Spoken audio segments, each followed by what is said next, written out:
인사 한번 다시 해야 되겠는데요. 자, 반갑습니다. 안녕하세요. 예, 오늘은 사료 특강입니다.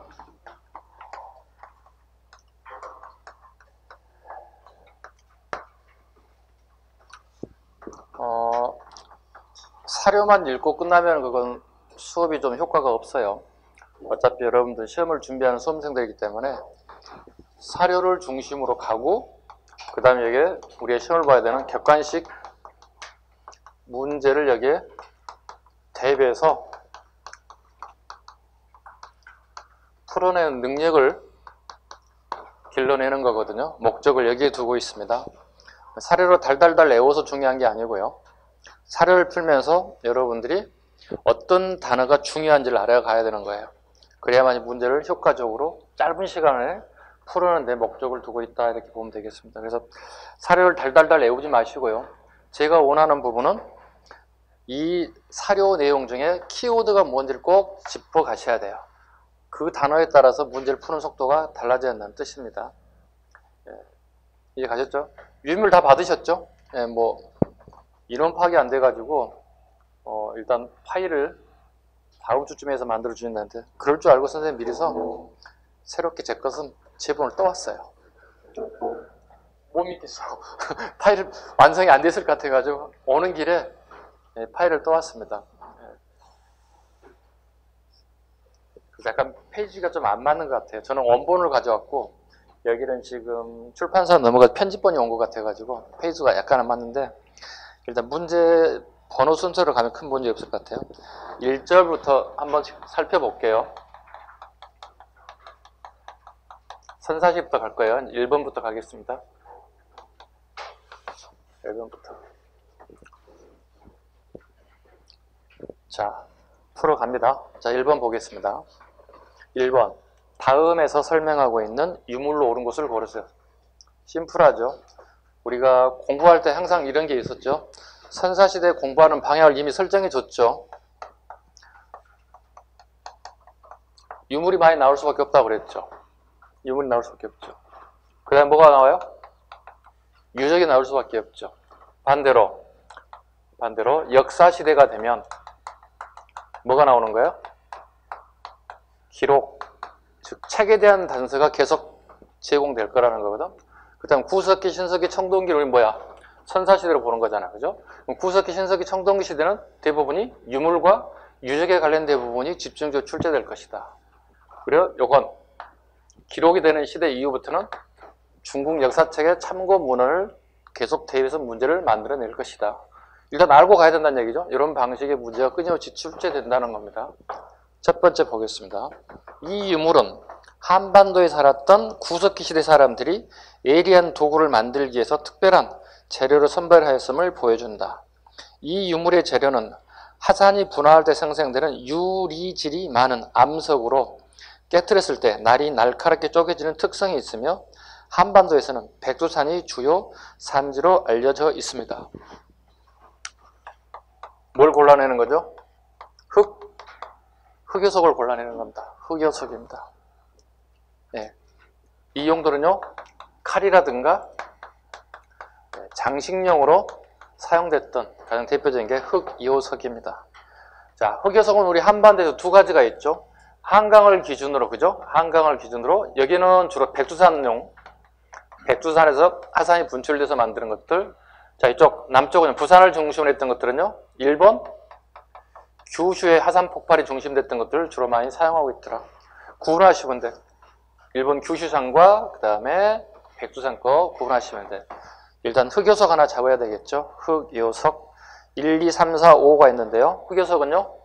답은 2번이 정답이 돼야 됩니다. 2번이 정답이 돼야 됩니다. 자, 정답 고르는 게 중요한 게 아니에요. 틀린 것도 다 잡아줘야 돼요. 문제 풀이 시간에는. 자, 1번 지문 보세요. 1번 지문은 뭔가요? 주먹, 도끼입니다. 주먹도끼입니다. 주먹도끼입니다. 구석기, 전기, 중기, 후기 어느 시대? 전기. 전기. 용도? 사냥. 중기 보자고요. 중기의 대표적인 도구? 글개, 밀개. 이건 용도가요? 조리용 도구, 글개, 밀개, 후기 갑니다. 후기 가면 순배, 찌르개,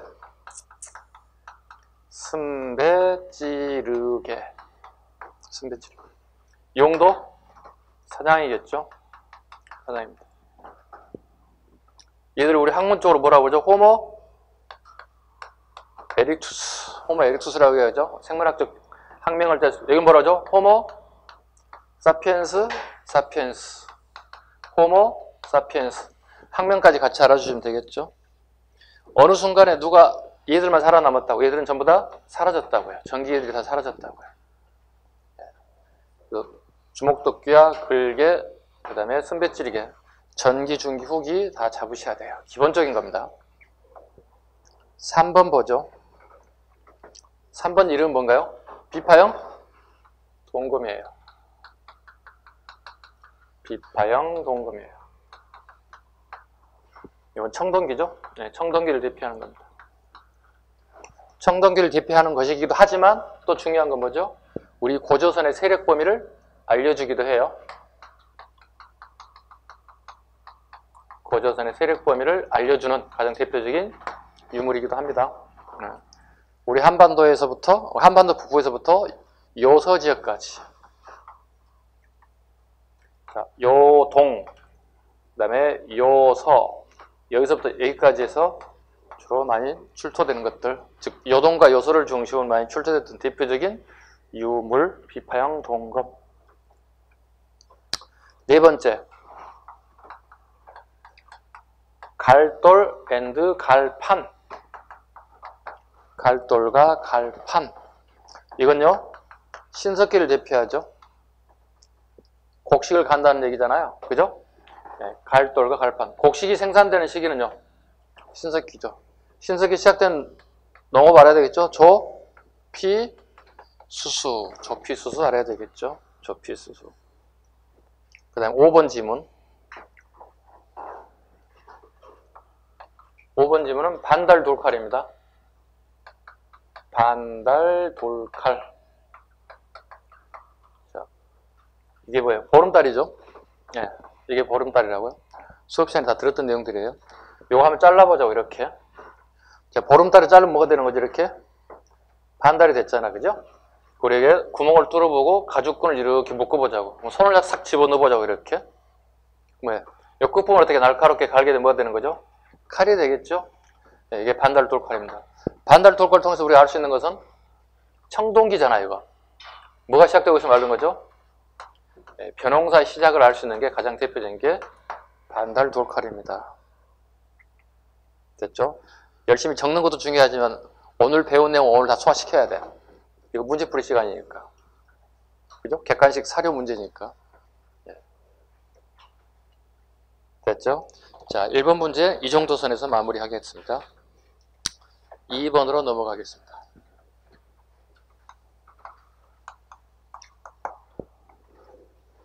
자, 문제 읽습니다. 가로 안에 국가에 대한 설명으로 옳은 것을 고르세요. 주나라가 세약이자, 중국의 주나라를 얘기하는 겁니다.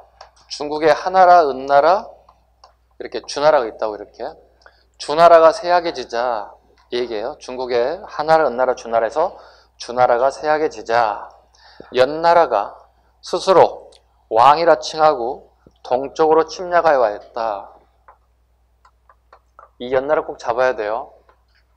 이 연나라는 여기 위치하고 있어요. 오늘날이 북경이에요. 베이징을 중심으로 위치하는 나라가 연나라예요. 연나라가 나오면 우리는 기본적으로 뭘 떠올려야 되냐면 고조선이 바로 떠올라야 돼요. 네. 읽고 자실 게 없어요. 연나라가 나오면 무조건 이게 떠올라야 된다고요. 고조선이 떠올라야 된다고요. 됐죠? 자, 가로 가, 그리고 가로 가의 후 역시 스스로 왕을 칭하고 군사를 일으켜 연나라를 공격하려 하였다. 대부, 얘가 간함으로 중지하고 얘를 파견하여 연나라를 설득하니 연나라도 침공하지 않았다. 자, 고조선 떠올려 볼게요. 자, 여기 항상 나오는 거 주목해야 합니다. 고조선과 관련된 부분은 나오는 거 이것밖에 나오지 않는다고 얘기했어요. 분명히 말씀드렸어요. 자, 4세기 봅니다. 4세기는 고조선의 생각을 합니다. 고조선의 4세기 상황 얘기합니다. 연과 대립할 정도로 고조선이 강성했다는 거예요. 4세기 상황에. 3세기 연나라가 끊임없이 우리를 노리고 있다고요. 이걸 노리고 있다고, 이렇게 노리고 있다고. 연나라가 우리 고조선을 침략해 온다고요. 연나라 장수 진계라는 사람이 있어요. 연나라 장수 진계가 공격해 왔다고요. 그 결과 서방 이천리를 상실했다고요. 다르게 표현하면 고조선의 세력 범위가 요동 요서에서 여기까지 줄어들었다고요. 이천리가 상실됐다고요. 우리가 서울에서 부산까지 보통 한 400km 얘기하거든요. 서울에서 부산을 갖다가 한 5배 정도 거리를 상실했다고. 요 정도 거리가 고조선 세력 범위가 확 줄어들었다는 뜻이에요. 서방 이천리가 상실됐다. 고조선의 위급한 상황이 왔다는 거예요. 그죠? 이 사이에, 이 와중에 중국의 변화가 있었다고요. 중국의 변화가. 중국에는 새로운 피해자가 등장했다고요. 유방이 등장했다고요. 이 사람이 세운 나라 이름은요? 한나라라고요. 한나라라고요. 유방은요, 요 지역 패권을 차지하고 난 다음에 자기를 도와서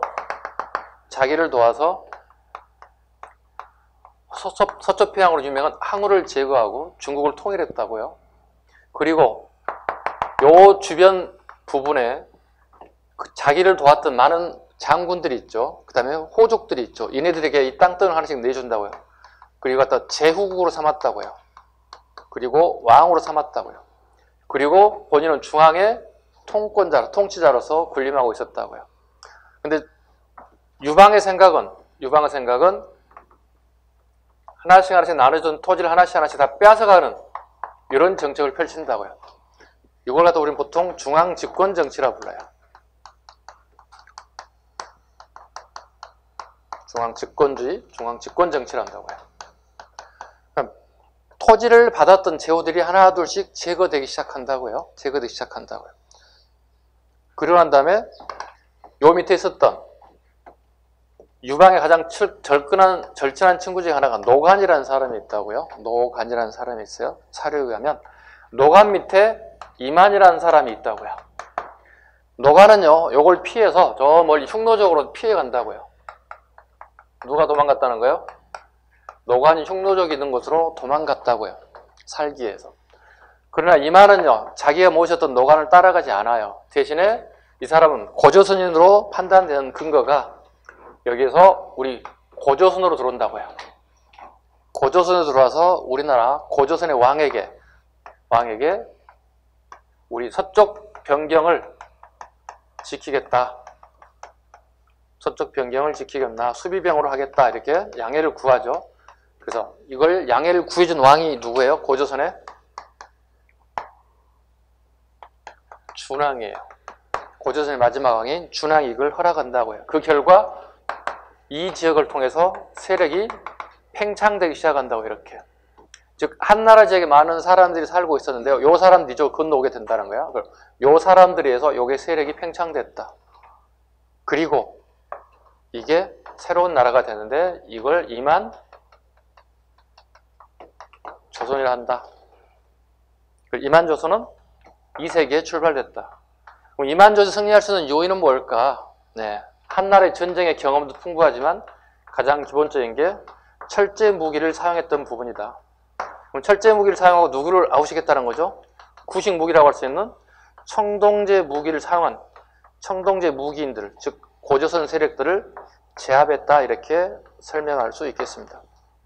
자, 꼭 기억하셔야 돼. 4세기, 3세기, 2세기 상황을 끊임없이 물어볼 거예요. 4세기, 3세기, 2세기 상황 끊임없이 물어볼 거예요.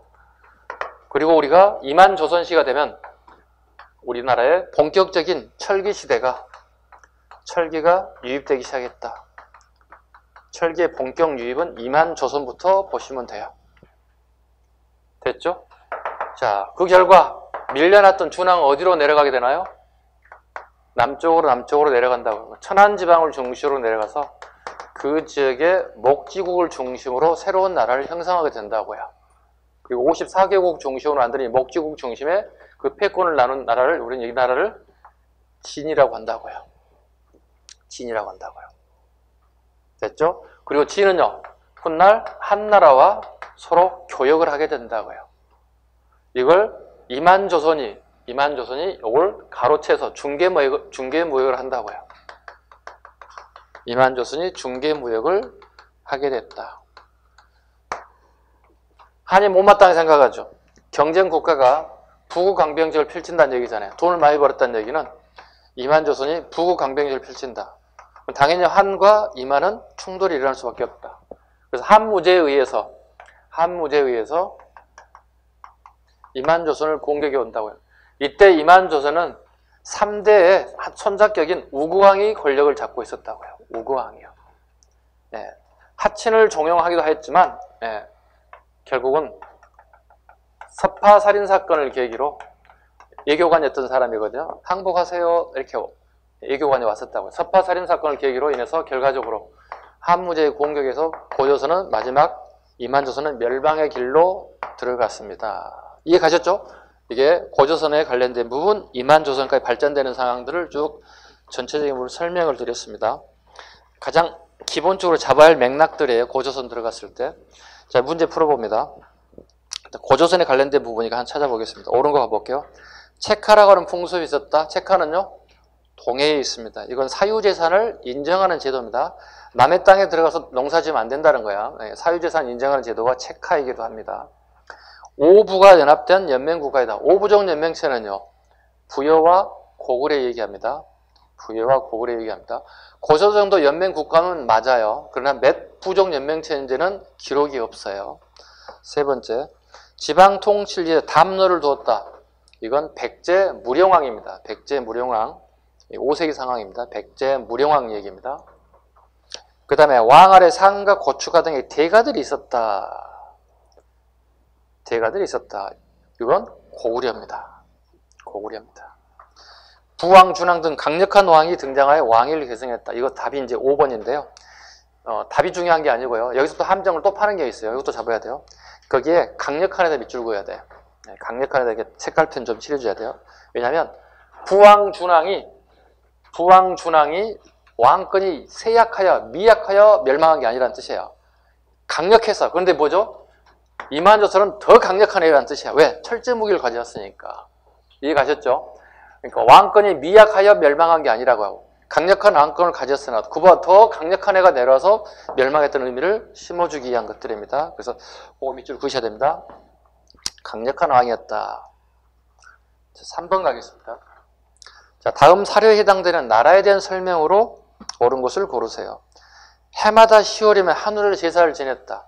그럼 누구 아웃시키면 되는 거예요, 일단? 자, 제천 행사하는 나라가 보통 4개 정도 나라가 있죠. 부여, 고구려, 동해, 삼한. 12월에 행사하는 나라가 어디예요? 부여죠. 부여는 일단 제끼라고. 머리에 벌써 들어와야 된다고. 10월에요. 그럼 일단 부여는 제끼면 되잖아. 부여는 12월 달에 있는 거잖아. 영국은 12월에 있잖아. 일단 3개 중에 하나만 골라낼 수 있다는 게 머리에 들어와야 된다는 거야. 제사를 지내는데 밤낮으로 술을 마시며 노래 부르고 춤추니 이를 무천이라 하였다. 답이 나왔네요. 어디예요? 동해입니다. 동해의 제천 행사를 얘기하고 있습니다. 또 호랑이를 신으로 여겼습니다. 호랑이 밑줄 그으시죠? 무슨 사상이 등장하고 있나요? 토테미즘이 보이고 있습니다. 예, 신석기의 원시신앙이라 할 수 있는 토테미즘이 보이고 있고요. 음락을 함부로 침범하면 노비와 서로 변상하는 체카제도라는 게 있습니다. 체카에 또 밑줄 그으면 되겠죠. 이건 삼국지 이서동의전의 사료 내용입니다. 이 나라의 설명으로 옳은 것을 골라주세요. 읍군이나 삼루라는 지배자가 있었습니다. 네. 봐요. 옥조와 동해는 질문합니다. 부족국가입니까? 연맹국가입니까? 다시 한번, 옥조와 동해는 부족국가입니까? 연맹국가입니까? 부족국가입니다. 이 다음이 연맹국가죠. 그죠? 연맹국가로 가지 못했죠. 누구에게 멸망됐어요?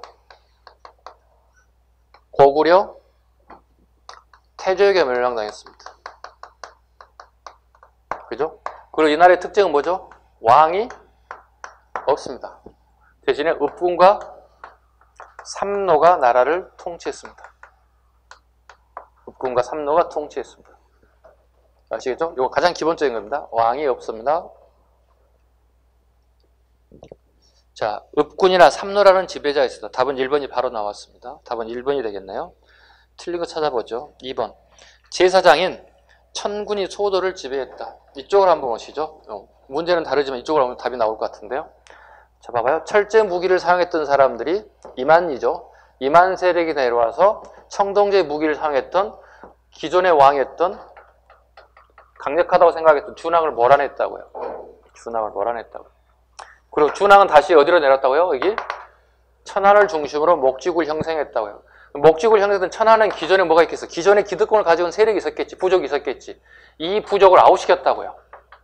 이 부족을 아웃시켜버렸다고. 그리고 얘네들이 새로운 정치 권력으로 등장했다고요. 누가요? 준왕이요. 정치 권력 새로운 세력이 등장했다고. 그리고 이 사람들 하는 일이 뭐예요?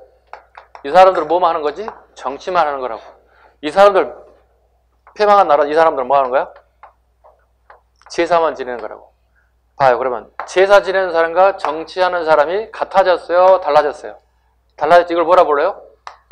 재정의 분리라고 얘기한다고. 그리고 이 새들은 어느 한 특정한 공간에 가두어 놨다고요. 이걸 뭐라 불러요?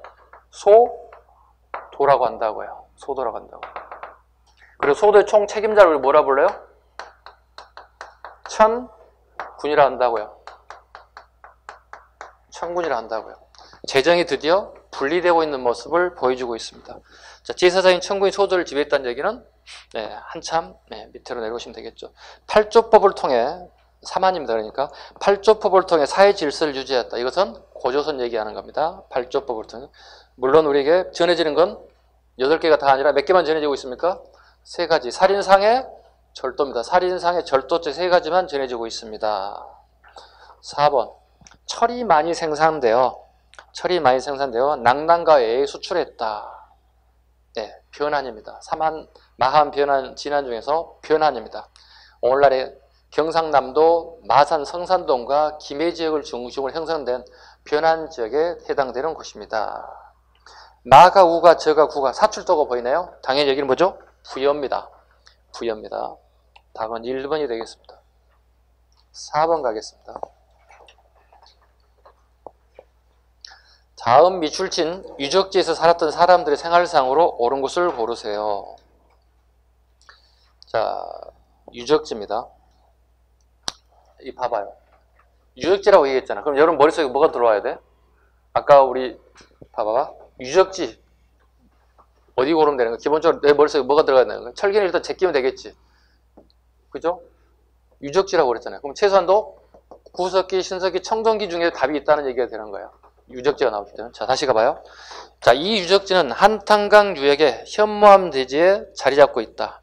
현무암 위에는 적색의 점토 퇴적층과 사질층의 퇴적층이 형성되어 있는데, 약간 오타가 있는데 이 퇴적물이 상부 점토층에서 석기가 다량 발견되었다. 1978년 겨울 주한미군의 병사의 신고로 처음 유적지의 존재가 알려진 이후 11차례에 걸친 발굴이 이루어졌으며 주목토끼와 가로날 토끼 등 아슐리안 석기가 발견되어 세계 고고학계 이목을 집중시킨 바가 있습니다. 자, 이 유적지에 살았던 시대의 생활상으로 옳은 곳을 고르세요. 자, 뭐 얘기하고 있는 것 같아요, 여러분들? 무슨 이론이 깨지는 거예요? 지금 연천 전공지잖아요. 그죠? 지울게요, 이쪽에. 글씨가 작아져서 이쪽 좀 지울게요.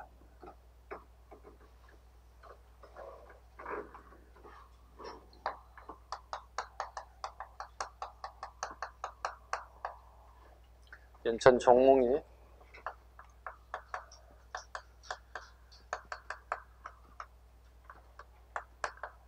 모비우스 이론이 파괴되는 거죠.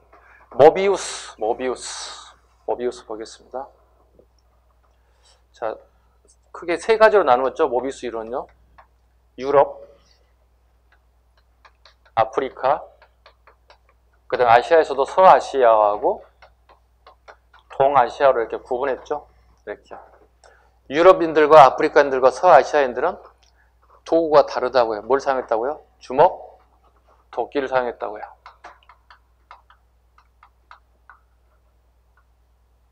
이런 게 보였다고. 이게 날카로운 칼로 되어 있다고. 이게 주먹 도끼라고. 이게 손으로 잡을 수 있다는 뜻이야. 주먹. 칼의 기능이라는 뜻이 동물을 잡거나 동물을 잡고 난 다음에 이렇게 분리하는, 뼈를 발라내는 그런 역할을 했다. 얘들 뭘 사용한다고요? 집게를 사용한다는 거야. 집게를 사용한다는 거야. 자, 봐볼까요? 요 두 개 곳까지 사용되는데 주먹도끼를 사용한 사람들은 주로 유럽과 아프리카, 서아시아 우등한 민족이래요. 우등민족이래요. 우등고속도 아니고 우등민족. 여기는요 열등한 민족이래요. 우리는 어디에 포함되어 있어요? 약간 기분 나빠졌잖아요. 우리를 우등은커녕 열등한 민족으로 보고 있다는 거잖아요. 그런데 지금 미군 병사위에서 처음으로 우리 경기도 연천 전공에서 뭐가 발견된 거죠? 주먹, 도끼가 발견됐다고요. 그럼 결과적으로 뭐야? 이렇게 유럽의 학자들이 철떡같이 믿고 있던 모비우스 이론은 우리 한반도론에서 파기됐다는 거예요. 이게 모비우스 이론 파괴를 의미하고 있습니다. 모비우스 이론의 파기. 자, 그럼 주먹도끼와 집게는 어느 시대 건지 아셔야 되잖아요. 구석기, 신석기, 청동기, 철기 알아야 되잖아요. 어느 시대? 구석기잖아요. 구석기 하나 골라내면 되잖아요. 구석기 생활상을 골라봐요. 유적지를 통해서, 유물을 통해서 시대를 찾아가는 문제입니다. 첫 번째, 고인돌과 선돌 중에 거석 기념물이 세웠다. 고인돌은 청동기죠. 네. 청동기, 지배자들의 무덤을 의미하는 거니까 계급이 등장하고 있으면 알 수 있는 거고요. 여성을 중심으로 한 시적 공동체를 이루었다. 아직까지 모기사회라는 얘기잖아요. 이건 신석기를 의미하는 거죠. 청동기부터 부계사회가 되는 거고요. 신석기까지는 모계사회라고 얘기합니다. 3번, 잉여 생산물을 둘러싸고 부족 사이 전쟁이 발생했다. 이거 마찬가지죠. 잉여 생산물이 나타난 건 계급이 발생했다는 거기 때문에 청동기를 의미하는 거고요. 흙을 구워서 만든 걸 사용하여 음식물을 저장하였다 그랬습니다. 뭘 만들었어요? 흙을 구워서 자기를 만들었겠죠. 토기를 만들었겠죠. 이거 신석기로 봐야 되겠죠. 신석기. 도구를 사용했다. 도구를 만들었다. 막집 등에 살면서 식량을 찾아 이동하는 무리 생활을 했다. 답은 5번이 구석기의 가장 대표적인 정답이 되겠습니다. 됐죠? 다음 5번 가도록 하겠습니다. 5번. 다음 혼인풍속이 있었던 나라에 대한 설명으로 옳은 것을 고르세요. 혼인풍습입니다. 우리 혼인풍습은 이 시기에 몇 가지 잡으면 돼요. 그죠? 네. 부의 대표적인 혼인풍습이 뭐가 있어요? 형이 죽었어. 형이 죽었네요. 형수가 남아있네. 그럼 내가 치하겠다는 거야. 네. 형사, 치수제. 네. 어디에 나타난다고 했어요, 제가? 반농, 반목 국가유수로 등장한다고요. 반농사 짓고 반목 축업하는 사람들이 등장한다고요. 이게 형사치수제라고요. 왜 이런 게 나타날까요? 지금의 도덕적인 관점을 보면 어떻게 해요? 완전 싸가지지. 말도 안 되는 거지. 그죠? 있을 수 없는 일이지. 네. 무슨 의미를 가지고 있지, 그 당시에? 이 사회는 일부 다체제를 의미하고 있는 거지. 일부 다체제. 그리고 노동력을 굉장히 중요하게 여기는 사회였다고 생각될 수 있겠죠. 그죠? 여기는 어디에도 있나요? 네, 고구려와 부여가 각 공통적이에요. 왜? 이 두 개 나라는 전부 다 반농, 반목하는 나라들이에요. 그 다음에 고구려는 또 하나 더 있죠. 뭐가 있어요? 서옥제가 있습니다. 서옥제가 있습니다. 우리말로 번역해 볼까요? 쉽게? 대릴사이제. 네, 대릴사이제.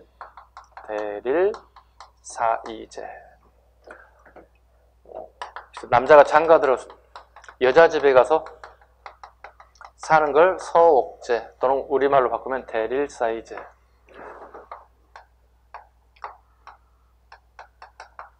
옥제의 민며느리제.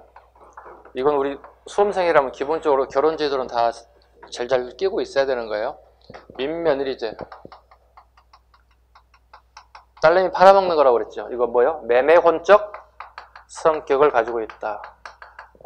결혼이 결정되면, 그죠? 결혼이 결정된다면 그 어린 아이를, 여자아이를 남자 집에 보내서 교육도 시키고 장성할 때 다시 보내고 다시 결혼 허락을 받고 다시 결혼시키는 이런 민며느리제, 옥죄의 매매혼적 성격을 가지고 있다. 이 세 가지 결혼제도는 가장 기본으로 잡아주셔야 돼요. 끊임없이 물어봐요. 제도를 던져주고 이 나라의 특징들을 하나씩 끄집어내는 문제를 끊임없이 만들어낸다고요. 자, 문제 풀어보겠습니다. 몇 번 풀려고 이렇게 왔지? 5번? 예. 자, 다음 혼인 풍속에 있어서 나라에 대한 설명을 옳은 것을 고르세요. 여자가 10살이 되면 혼인을 허락한다. 남편이 될 사람이 여자를 자기 집으로 데려와 길러서 아내로 삼는다. 성인이 되면 다시 친정으로 돌려보낸다. 이때 여자의 집에서 돈을 요구하는데 돈이 지불되면 다시 사위 집으로 돌려보냅니다. 옥죄의 민며느리제 설명하고 있습니다. 옥죄의 민며느리제.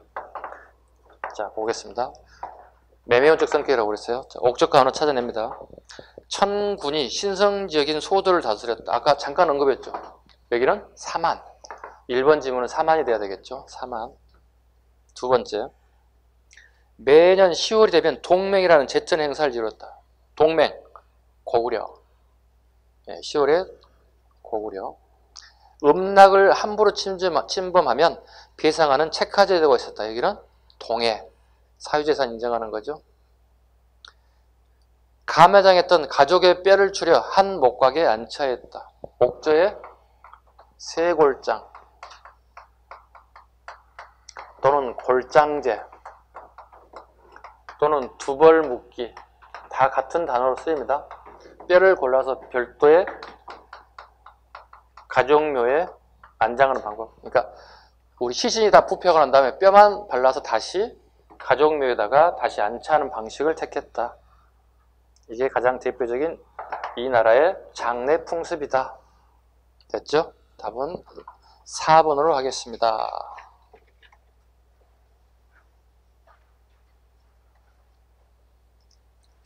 어렵지 아직 않죠? 따라올만 하죠?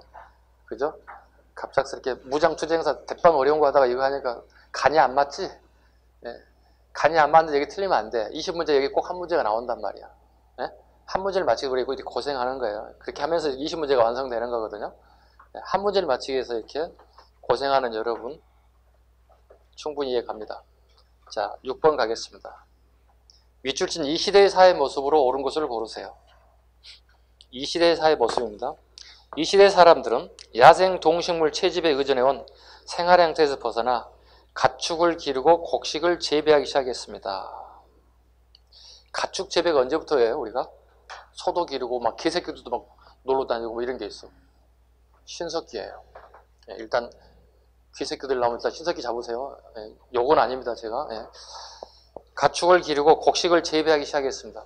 무슨 곡식을 재배하기 시작했나요? 조, 피, 수수가요. 자, 자연의 섭리도 생각하게 되면서 자연현상과 사물에 정령이 있다고 하는 애니미즘, 모든 영혼에는, 모든 사물에는 영혼이 깃들어 있다고 하는 애니미즘이 보이고 있습니다. 특정한 동식물을 숭배하는 토테미즘, 무당의 주술적 힘을 믿는 샤메즘 등이 등장하였고, 부산 동삼동 유적에서 조개 껍데기 가면은 신의 모습을 형상한 것으로 보입니다. 자, 이 시대의 모습으로 옳은 것을 고르세요. 골라보겠습니다. 1번, 공동체 사회가 분화되어 계급이 발생했다. 계급 발생은요? 청동기. 금속제 무기를 사용하여 주변 세력을 통합했다. 이것도 마찬가지로 청동기. 바닥이 뾰족한 모양의 빗살무늬 토기를 사용했다. 이것이 신석기. 구릉지대의 칠학을 이루고, 구릉지대만 나와도 어떻게 되는 거죠? 청동기. 목책과 한호를 통해서 외부의 침입을 방어했다. 토기 한번 잡아보자. 좀 까다로운 시험은 초기, 중기, 후기를 다 각자 물어본다고 그래서 초기, 중기, 후기. 그냥 보통 우리 빗살무늬 토기 이렇게만 외우시면 참 좋겠는데 요즘 시험 트렌드가 그렇게 단순하게 주질 않아요. 세부적으로 초기, 중기, 후기를 물어본다고요. 늦게 오신 분 답안 시험지 좀 받아오세요. 카운터에 가서. 자, 초기 봅니다. 대표적인 토기가 뭐가 있어요? 예, 그냥 민문이 하면 안 된다고요? 이른 민문이 토기가 나온다고. 이른 민문이 토기가 항상 나온다. 이른 민문이 토기. 중기의 대표적인 게 뭐가 있어요? 여러분 알고 있는? 예, 빗살무늬 토기가 있다고요. 기본으로 잡아야 돼요. 후기는요, 농사가 지어지기 시작하죠. 조피수수가. 그죠? 물결이 필요하다고요. 물결무늬 토기, 번개무늬 토기. 농사 지을 때 필요한 것들이 나타나기 시작하고 있어요. 재산도 초기, 중기, 후기에, 물론 더무늬 토기도 있습니다만, 일단 기본적으로 용어 잡으셔야 돼요. 초기, 중기, 후기를 우리가 구분할 수 있어야 되겠다.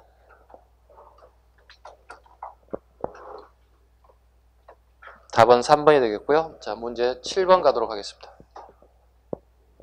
다음 나라의 사회 모습으로 옳은 것을 고르세요. 자, 꺼리는 것이 많아 사람이 병들어 죽으면 집을 버리고 새 집을 짓습니다. 낭낭당궁이라고 하는 할, 바다표범, 가죽, 반어피라고 합니다. 바다표범 가죽을 반어피라고 불러요. 반어피, 무늬 있는 표범, 그리고 키가 작은 가하마, 조랑말이죠. 예, 이런 특산물이 있습니다. 이게 어디냐고 물어보고 있습니다. 이 나라는요, 동해입니다. 동해입니다. 낭낭당궁.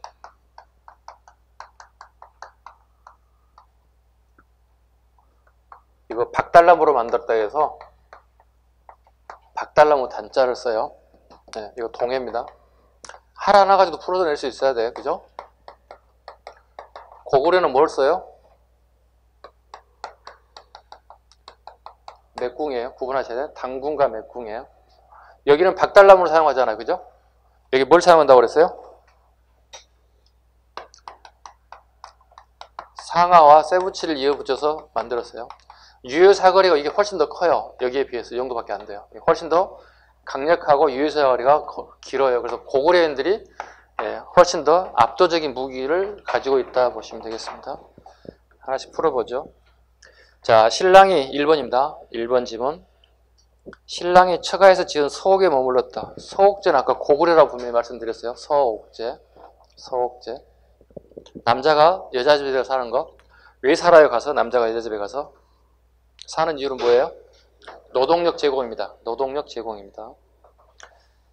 두 번째, 을력 정월에 영고라는 국중대회가 있었습니다. 을력은 12월 달이죠. 유일하게 12월에 제천 행사하는 나라는 부여입니다. 3번, 팔조법이 시행되어 살인상의 절도자들을 처벌하였습니다. 이건요, 고조선일 거고요. 4번, 다른 음락을 침범하면 체크라고 하여 노비나 소말로 변상하게 됐습니다. 답은 4번이 되겠습니다. 8번 지문. 자, 다음 보기에서 설명하는 구석기 유적은 그랬습니다. 자, 이곳에서 동아시아에 처음으로 아슐리안 주먹도끼가 발굴되었습니다. 아까 했던 건데, 네. 이제 동네 이름 맞히는 거예요, 이제.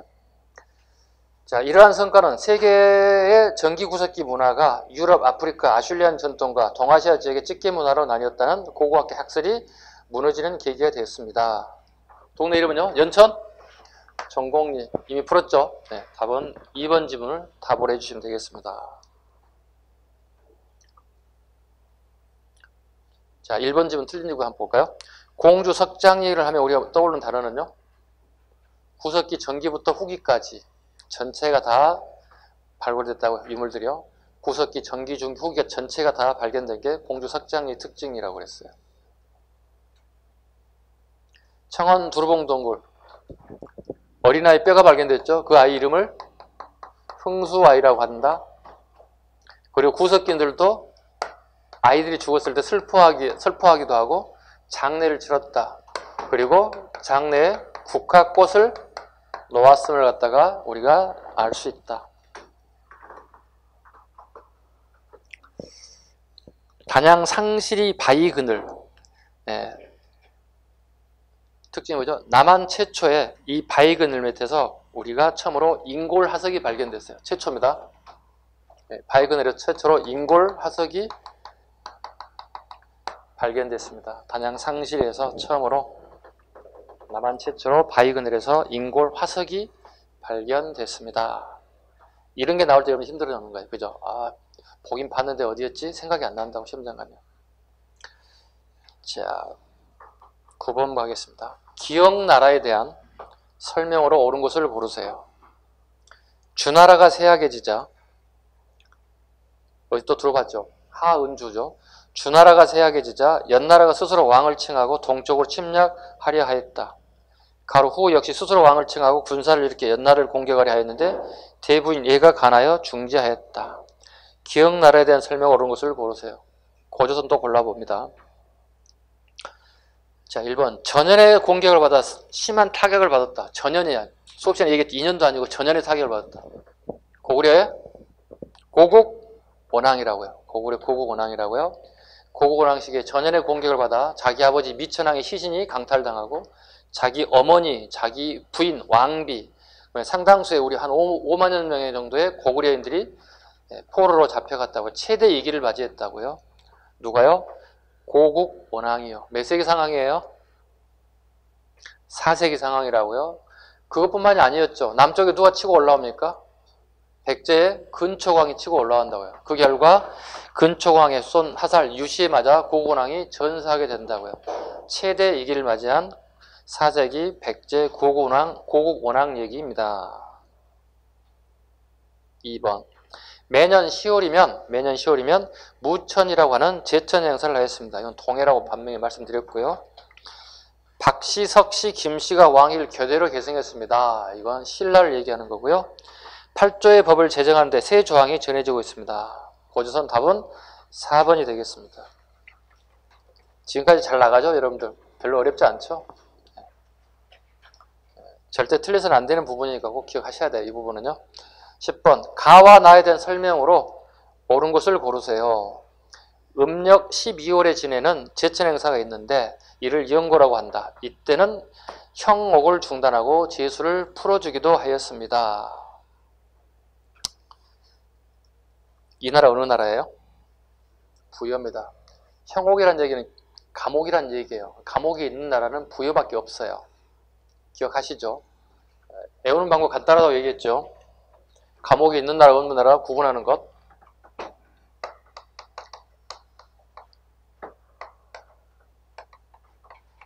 부여라고요.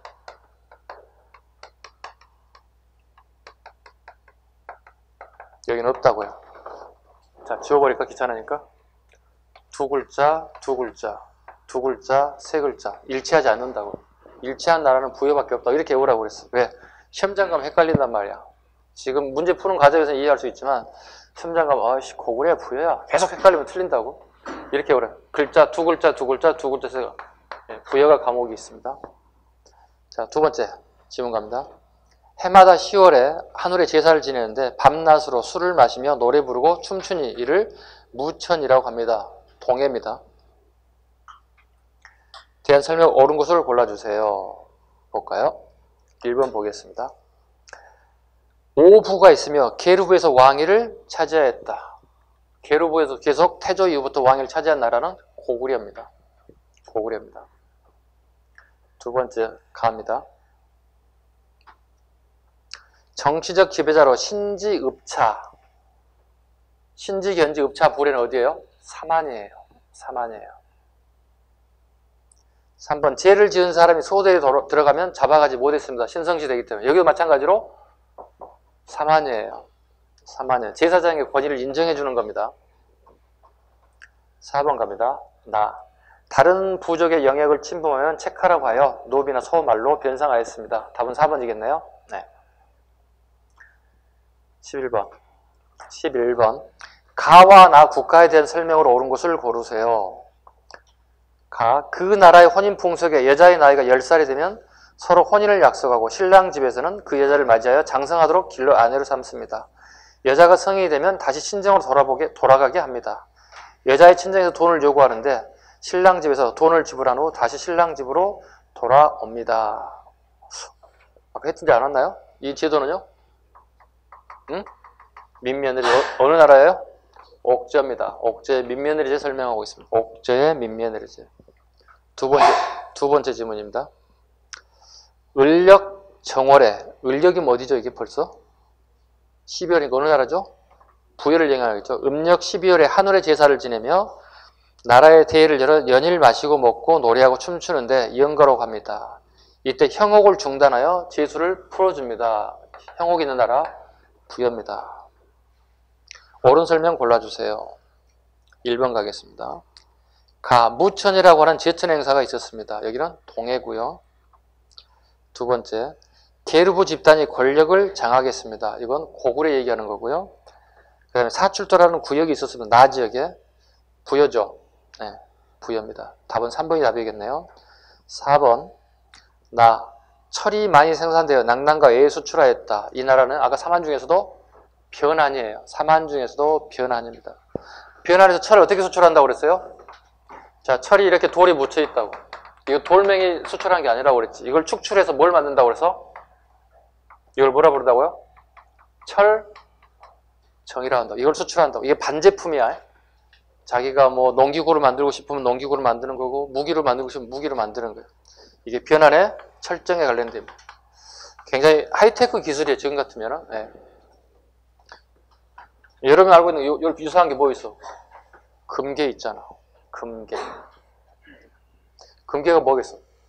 상품 가치는 별로 없지. 키로 달아가지고 근수 달아가지고 어떻게 돈에 계산한 것밖에 없잖아.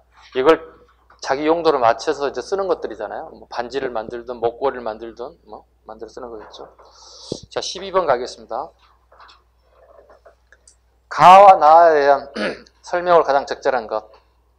가와 나에 대한 나라에 대한 설명을 가장 적절한 것. 고구려 계마대산 동쪽에 계마대산은 오늘날의 백두산이에요. 자, 고구려 계마대산 동쪽에 있는데 계마대산은 큰 바닷가와 맞닿아 있습니다. 그 나라 풍속에 여자 나이 10살이 되기 전에 혼인을 약속한다. 신랑 집에서 맞이하여 장성하도록 길로 아내를 삼는다. 성이 되면 다시 친정으로 돌아가게 하여 여자의 친정에 돈을 요구하는데 돈을 지불한 후 다시 신랑 집으로 옵니다. 끊임없이 나오네요. 그죠? 네, 선생님 출제해놓고 보면 계속 옥저만 나오고 있네요. 네, 옥저입니다. 두 번째 질문. 남쪽으로는 신안과 북쪽으로는 고구려 옥저 맞닿아 있고 동쪽으로는 큰 바다에 닿았습니다. 해마다 10월이면 하늘의 제사 지내고 밤낮 술 마시고 노래하고 춤추는 이를 무천이라고 합니다. 여기는 동해입니다. 적절한 거 골라주세요. 1번 질문 가겠습니다. 신부의 집뒤에 서옥을 짓고 훗날 자녀가 태어나 성장하면 아내와 함께 신랑 집으로 돌아가는 풍습이 있습니다. 고구려의 서옥제 얘기하는 거죠. 어린아이를 낳고 어린아이가 장성할 때까지 그 집에 삽니다. 노동력을 제공하고 있습니다. 두 번째, 중대한 범죄자가 있으면 재가의를 통해서 사형시키고 그 가족은 노비로 삼습니다. 재가의, 노비, 고구려. 3번, 나족장들은 저마다 행정구인 사출도를 거느리고 있는 나라는 부여입니다. 당연히 4번이 답이 돼야 되겠네요. 시족끼리 혼인하지 않는 족애혼 풍습이 있습니다. 족애혼 풍습이 있습니다. 그리고 다른 음락의 경계를 침범하면 소나 말, 노비로 보상하는 체칼한 제도가 있습니다. 동해 답은 4번이 되겠습니다. 지긋지긋하지 이제. 옥조, 동해, 부여, 고구려 지긋지긋하게 나옵니다. 13번 기옥과 니은 두 나라의 공통된 혼인 풍속이 뭘까요? 여기 봐봐. 아까 우리 부여 거, 고구려 거 했지. 그리고 아까 옥저 거 했지. 이미 문제 풀었다고. 옥저는 아까 방금 얘기했던 뭐죠? 민며느리제. 부여, 고구려 공통적으로 있는 거 뭐 있었어? 형사치수제. 그럼 뭐 설명할 것 같아 여기서?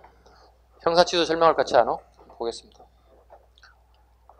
왕 아래 가축의 이름을 딴 마가, 우가, 저가, 구가 등의 이름이 있으며 왕은 이들과 함께 협의하여 국가의 중요사를 결정했다. 부여. 왕 아래 상과 고추가 등의 대가 있으며 이들은 각기 사자, 조의, 선인 등의 관리를 거느리고 있었다. 중대한 범죄자는 재가의를 통해서 처형하였다. 고구려. 대표적인 제도는 형사, 치수제. 답은 1번이 되겠습니다.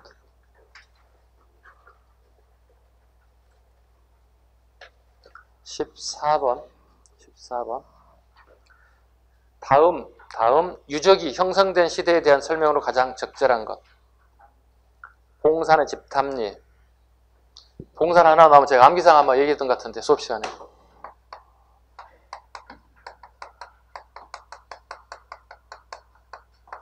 살붙여 볼까요?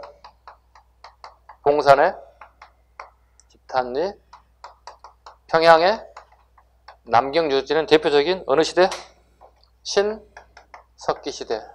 타나 불에 걸렸다는 뜻이죠. 불에 걸린 뭐가 발견된 거야? 조가 발견됐다. 유적지 하나 가지고 문제 푸는 거예요. 봉산의 집탄리, 평양의 남경, 암기하시면 되고 봉탄, 신탄조. 신석기 골라내리는 거죠. 서울 암사동 대표적인 신석기 유적지 뭐가 있나요? 집터가 있습니다. 그죠? 암사동 집터가 있습니다. 대신에 뭐가 없어요? 회총이 없습니다. 서울 암사동 집터는 있는데 회총, 조개무지 무덤은 없다고요. 조개를 잡아갖고 버리는 쓰레기장이 없다는 뜻이에요. 회총은 없다는 거. 이것도 마찬가지 신석기인들. 그 다음에 양양의 오산리, 부산의 동삼동. 부산의 동삼동 집터가 있습니다. 그리고 여기는 회총이 있습니다. 이 회총 가지고 끊임없이 장난칠 거거든. 출제자들이 회총이 있고 없고가 관련된. 자, 이런 방법 가르쳐줬죠. 수업 시간에. 자, 봐요. 부산에 가면 해운대도 있고 뭐도 있어요? 회총도 있고. 이렇게 외우시라고요. 부산에 가면 해운대도 있고 회총도 있다고요. 뭐라 그냥 하나로 그냥. 부산에 가면 해운대도 있고 회총도 있고. 해운대는 의미가 없는데 그냥 암기하는 방법이에요. 그냥 부산에 가면 해운대도 있고 회총도 있고. 암기가 됐잖아요. 예. 하나는 없잖아요. 부산은 있고 서울 남사동이 없다는 거잖아요. 이걸 암기하자는 얘기예요. 왜? 이걸 가지고 말장난 계속 치는 거니까. 예. 그렇게 잡으시면 돼요. 자, 보겠습니다. 설명을 가장 적절한 거 골라보겠습니다. 사람들이 이동생활을 하며 동굴, 바위그들, 막집에 살았다. 알다시피 여기는 구석기. 농경에 의한 식량 생산 경제를 배경으로 전개하였습니다. 식량이 생산된다는 것은 뭐죠? 조피, 수수, 신석기죠. 답은 2번이 돼야 되겠네요. 비파형 동검과 고인돌이 만들어졌다. 청동기. 덩이새가 생산돼 여러 나라에 공급되었다. 덩이새. 철기시대죠. 네, 철기시대입니다. 특히 아까 변한 같은 나라들이 변한이라든가 훗날 철기에 그 꽃을 피운 나라 가야까지. 자, 거기 살짝 적어놔요. 철기시대고요. 네, 변한이라든가 그 다음에 가야라 같은 나라들이 네, 덩이새 철정들 갖다가 수출했다 보시면 돼요. 네, 철덩어리란 뜻이에요. 아까 철정, 요즘 쓰는 용어는 철정, 그 당시 쓰는 용어는 덩이새, 네, 쇳덩어리들 수출했다. 15번. 밑줄 친 이 나라에 대한 설명으로 옳은 것을 고르세요. 이 나라는 산천을 중요시하고 산과 내마다 각기 구분이 있어 함부로 들어가지 않습니다. 같은 시족끼리 결혼하지 않습니다. 부락을 함부로 침범하면 별도로 노비와 소마를 부과하는 데 이를 책하라고 합니다. 동해죠. 자, 사출도가 존재했다. 마가, 우가, 저가, 구가, 부여. 서옥제 혼인풍습이 있었다. 서옥제, 고구려. 무천이란 제철 행사가 있었다. 답은 3번이겠네요. 그죠? 그 다음에 소도라고 불리는 신성부에 있었다. 사만. 16번.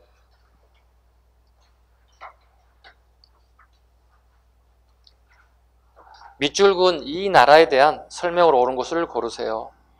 이 나라에는 철이 생산되는데 한에 애인들이 모두 와서 사갑니다. 시장에서의 매매는 철을 이용하는데 마침 중국에서 돈을 쓰는 것과 같습니다. 또 군에도 공급하였습니다. 자, 봐볼까요? 철이 많이 생산된다고 그랬죠. 가장 기본적으로 아까 방금 적어놨네요. 변한 찾아가야 됩니다. 첫 번째, 김해 지역을 중심으로 발전하였다. 김해 중심을 방치했다. 네. 변환의 가장 대표적인 것이 마산 성산동과 김해입니다. 마산의 성산동.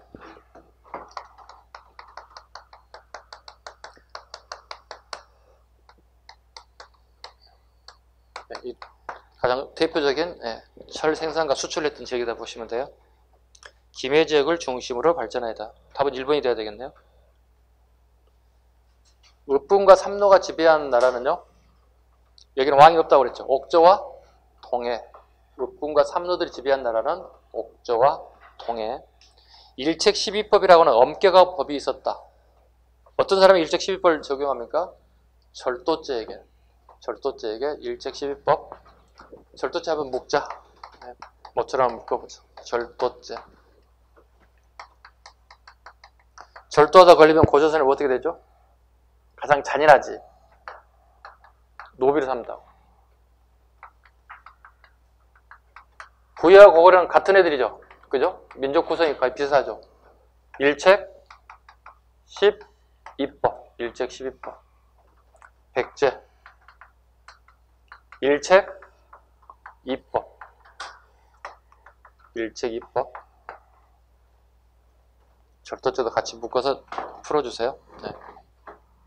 일책 12법, 일책 2법, 그 다음에 가장 잔인한 방법, 노비로 삼았다.